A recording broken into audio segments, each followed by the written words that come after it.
Vamos começar falando sobre uma das notícias que a gente destacou aí nas manchetes, Joel, a situação do aeroporto de Guarulhos, né, que está vivendo uma nova crise humanitária por lá. Essa notícia chegou agora há pouco, a gente levantou aqui as informações rapidinho para o ouvinte da Rádio Bandeirantes ficar sabendo também. O Ministério Público Federal, inclusive, vai se reunir amanhã com a administração do aeroporto e entidades que atuam no acolhimento de refugiados para debater essa crise humanitária. São quase 400 imigrantes retidos na área de imigração do terminal à espera da formalização do pedido de refúgio aqui no Brasil.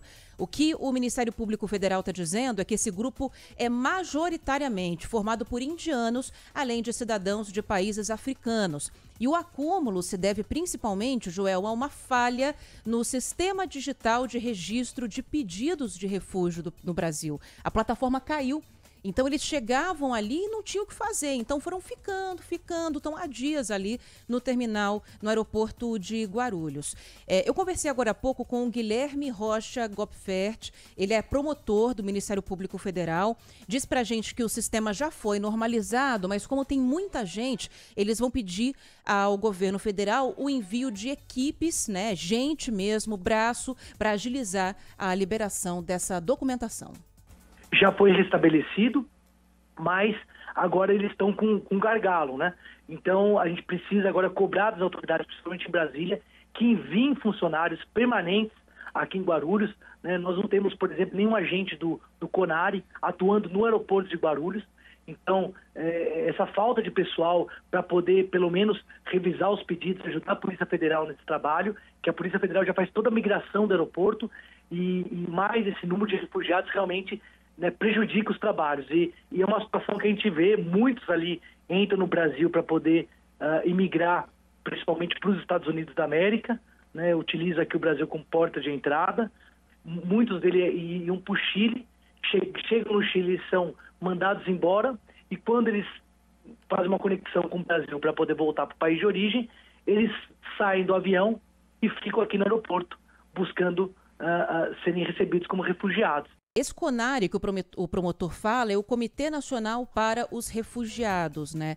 E é isso que acontece. Muitos querem usar o Brasil como porta de entrada para outros países, né? Nem todos querem se instalar e ter vida definitiva por aqui. E aí eles embarcam da Índia para cá, de países da África para cá, e onde eles conseguem descer, na verdade, eles ficam. E muitos têm ficado retidos no aeroporto de Guarulhos. E por quê? O promotor fala em ter essa necessidade, né, de trazer equipes especializadas para trabalhar no aeroporto de Guarulhos, porque tem cada vez mais gente batendo na porta do Brasil pedindo asilo por aqui. Tanto que esse assunto vai ser discutido numa reunião nessa quinta-feira, envolvendo o Ministério Público Federal, esse Comitê Nacional para os Refugiados, né, o tal do CONARE, Polícia Federal, a Agência da ONU para Refugiados, Anvisa e a Gru Airport, que é responsável pelo aeroporto. Dessa vez a Prefeitura de Guarulhos não está envolvida, não foi chamada para discussão porque eles não vão ter que dar asilo para ninguém. O objetivo agora é criar equipes permanentes no aeroporto de Guarulhos, porque ano após ano o Brasil está batendo recorde de pedidos de asilo, que é o que o promotor vai falar. É uma situação que tem preocupado bastante a gente no aeroporto, porque o volume de solicitantes de refúgio tem crescido ano a ano. Só para você ter uma ideia, Ana Paula, ano passado foram 4.500 solicitantes, o que já representou um acréscimo bem significativo com relação ao outro ano, e esse ano já estamos caminhando para os 7.000 solicitantes. E se continuar nessa perspectiva, ano que vem devemos bater novos recordes também. 7.000 pessoas até agora que já pediram asilo para entrar aqui no Brasil. Lembra que recentemente a gente falou da questão dos afegãos?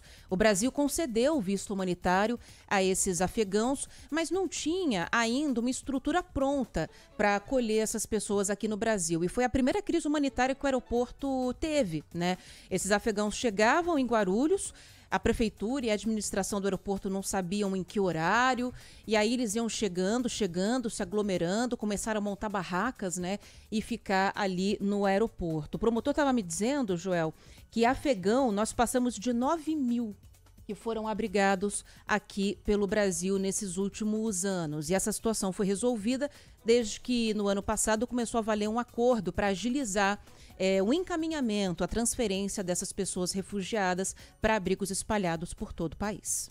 Pois é, nesse primeiro momento, você tinha o visto humanitário, né? Porque o Brasil se abriu, foi um dos países a se abrir para receber aqueles desesperados do Afeganistão. Agora, o que está rolando aí é que sem o visto, né? Os caras vêm para cá desesperadamente, ou para cá, ou para qualquer outro lugar, porque se fica lá, morre, né? E a tendência é de que aumente isso, não só falando de afegãos, mas de cidadãos de todas as partes do mundo que vivem hoje momentos críticos. Essas guerras jogam como consequência exatamente isso. Tem as guerras mais famosas, aqui o mundo inteiro conhece as duas principais que estão em curso, essa entre Rússia e Ucrânia, Israel e Hamas, mas há tantas outras guerras que passam batido, que a gente nem fala nelas. Fora as crises sociais também, né? Eu estou vendo aqui que nós temos aí um número de quase 120, 130 milhões de refugiados no mundo. Pessoas que têm que se deslocar, que têm que sair desses países e buscar um refúgio, como o próprio nome sugere. E ao mesmo tempo, Ana, você não pode enxotar um cidadão como esse como se ele fosse um lixo ou um objeto. Imagine o que essas pessoas passaram até chegarem aqui. Se coloque na posição de um cidadão desse, tendo que sair correndo de casa porque senão pode morrer ou por motivo político ou por qualquer outro motivo ligado a insegurança enorme que há nessas localidades. Exato. Então é deixar humano. Vida, formação, família para trás. É humano você criar alguma alternativa mesmo para acolher no primeiro momento e depois forçar uma decisão conjunta em nível mundial para você distribuir de uma forma humana mesmo essas pessoas em locais seguros para elas reiniciarem as suas vidas. Né? Exatamente. Não é? Porque tem gente que é egoísta, né? Que fala, pô, a gente já tem problema demais, cheio de moradores de situação de rua aqui em São Paulo, no Brasil, ainda vamos ficar recebendo gente de fora aí. Não é assim, a gente não pode se endurecer a esse ponto de de criar uma ideia tão fria e tão perniciosa como essa, né? Tem que tomar cuidado com isso e colocar na posição de um cidadão vivendo um momento crítico como esse. E por